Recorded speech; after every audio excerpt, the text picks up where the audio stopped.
Have you ever caught yourself having a full conversation with someone who isn't even there? Maybe it's your boss, a friend, your ex, or maybe it's that argument you keep replaying because you finally thought of the perfect comeback. The strange part? None of it actually happened. Yet somehow, your brain keeps playing those conversations over and over again. Sometimes you win the argument. Sometimes you finally say exactly what you wish you'd said. Sometimes you imagine someone finally understanding you or apologizing. If that sounds familiar, I want you to hear this. You're not weird, and you're definitely not crazy. In fact, millions of people do this every single day.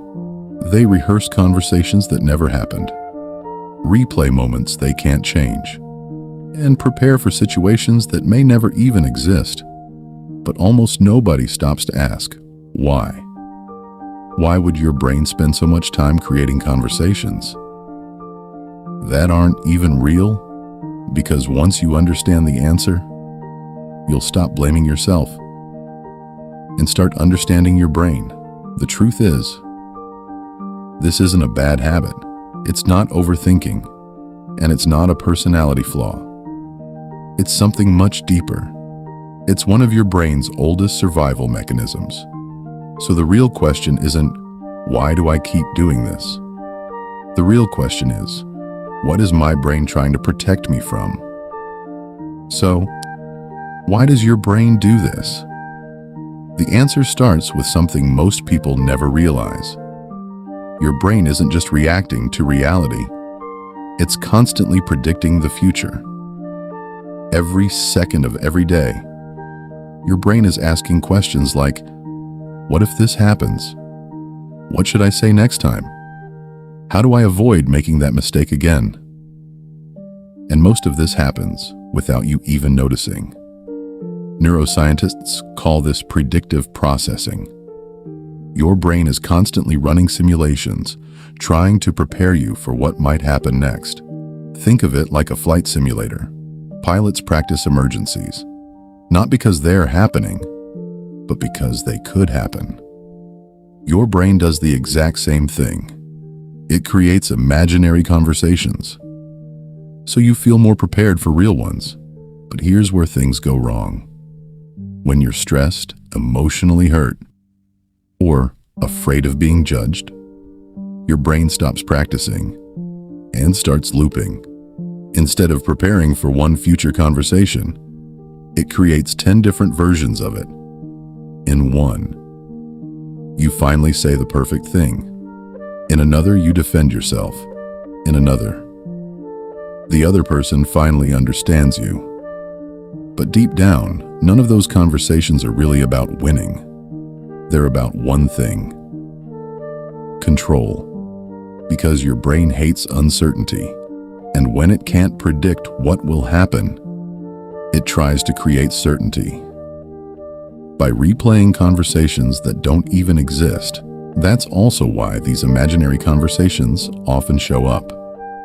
While you're lying in bed taking a shower or staring out the window, because when the outside world gets quiet, your mind gets louder.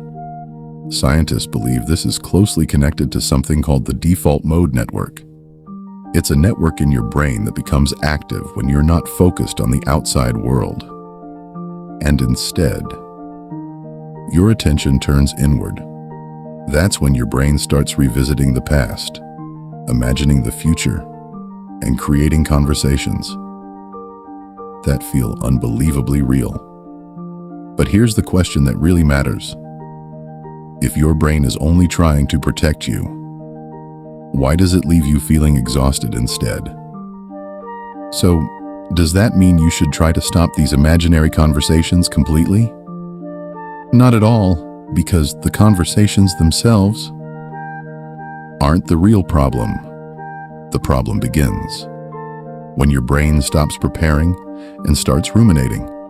Instead of helping you move forward, it traps you in the same mental loop, the same argument, the same apology, the same, I should have said this, over and over again. And every time that loop repeats, your brain starts believing that the threat is still real. So how do you break the cycle? Surprisingly, you don't fight the thought, you notice it.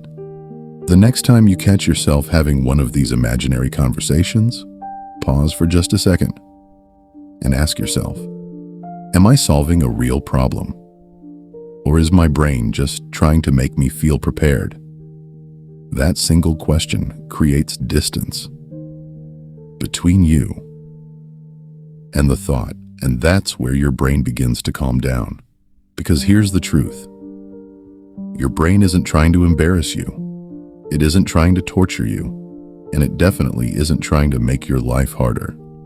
It's simply using an ancient survival system to protect you from a future it can't predict. The problem is, your brain was built to keep you alive, not to keep you at peace. And maybe, the next time you catch yourself replaying a conversation that never happened, instead of asking, "What's wrong with me?" you'll ask, "What is my brain trying to protect me from?"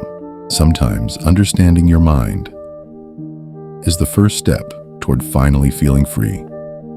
If this video helped you understand your brain in a new way, I'd really appreciate it if you gave it a like. And if you're curious about the hidden psychology behind the thoughts, habits, and behaviors that quietly shape your everyday life, subscribe to Cortex. Every week, we explore the science of the human mind through stories that make psychology feel personal. Thanks for watching, and I'll see you in the next one.